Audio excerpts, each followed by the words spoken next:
This channel does not promote any violent, harmful, or illegal activities. All content provided by this channel is meant for an educational purpose only.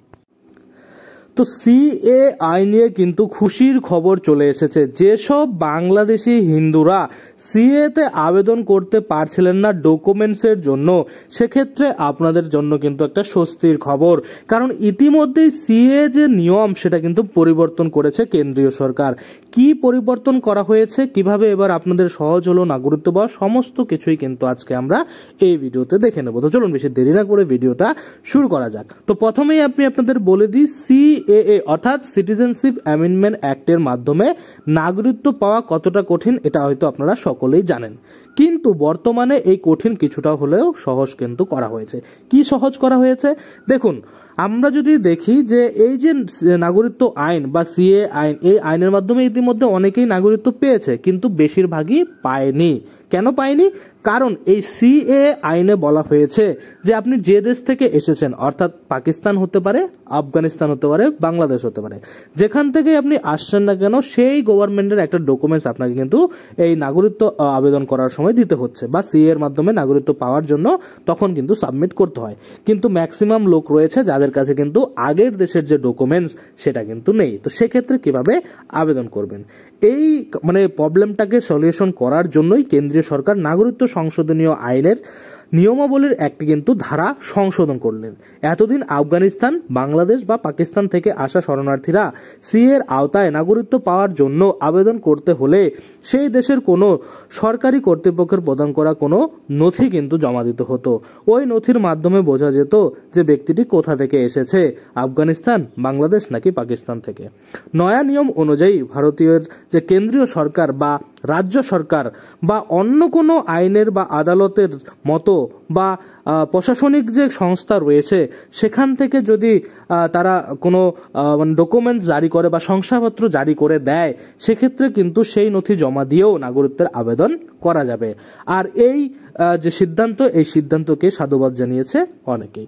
এবার আপনারা বলবেন যে CA এর মাধ্যমে যে আবেদন করব সেই শংসাপত্রটা দিলে সত্যি কি পাওয়া যাবে কিনা? দেখুন, পাওয়া যাবে কিনা সেটা তো আমরা জানি না। সেক্ষেত্রে আপনারা আবেদন যারা করেছে তাদের কাছেই শুনতে পারেন যে এই শংসাপত্র দিয়ে সত্যি কি নাগরিকত্ব দিয়েছে কিনা।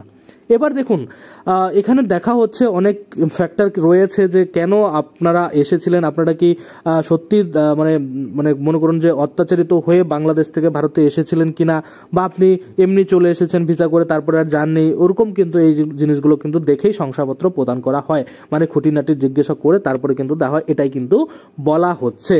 তো এমনিতে আমরা যদি দেখি যে নাগরিকত্ব সংশোধনীয় আইন অনুযায়ী 2019 সালের নাগরিকত্ব সংশোধনীয় আইনের আওতায় ভারতীয় নাগরিকত্বের আবেদন করার জন্য সংশ্লিষ্ট আবেদনকারীকে ঘোষণা করতে হয় যে তিনি বিদেশি। সেই মতো সেই আইনের 1A শিডিউল রয়েছে, সেখানে 9টি নথি রয়েছে, যার মধ্যে কিন্তু আপনাকে একটা ডকুমেন্টস দিতে হয় যেটা থেকে বোঝা যায় যে আপনি বাংলাদেশ, পাকিস্তান বা আফগানিস্তানের যে থেকে এসেছেন সেটা কিন্তু ওখানে পরিষ্কারভাবে থাকে, অর্থাৎ সেই ডকুমেন্টসটা দিলেই বুঝতে পারে যে আপনি কোথা থেকে এসেছিলেন। এবার কথা হচ্ছে এই সিএ আবেদনকারীদের তাহলে কি সুবিধা হবে এই নতুন আপডেটের পরে? দেখুন, সিএ এর জন্য কেন্দ্রীয় স্বরাষ্ট্র মন্ত্রকের তরফে যে নিয়ম সংশোধন করা হয়েছে তাতে ওই বিষয়টি অপরিবর্তিত রাখা হয়েছে।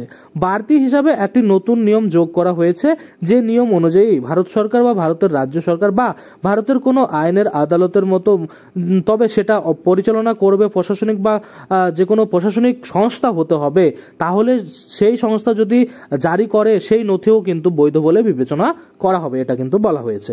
তার ফলে সরকারি আধিকারিকদের হাতে বাড়তি একটা বিকল্প থাকবে নাগরিকত্ব সংশোধনীয় আইনের আওতায় আবেদন জমাপত্রগুলো খতিয়ে দেখার সময় যদি কোনো খামতি ধরা পড়ে, সেটা কিন্তু তারা একটু ডিটেলসে আরো ভেরিফাই করে দেখে নিতে পারবে।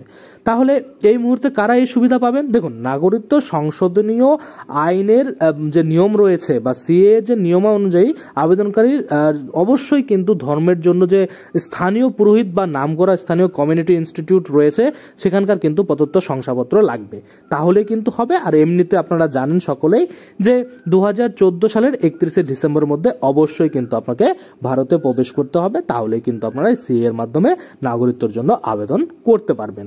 আর অবশ্যই কিন্তু আপনাদের এই নিয়মগুলো জেনে তারপরেই আবেদন করতে হবে।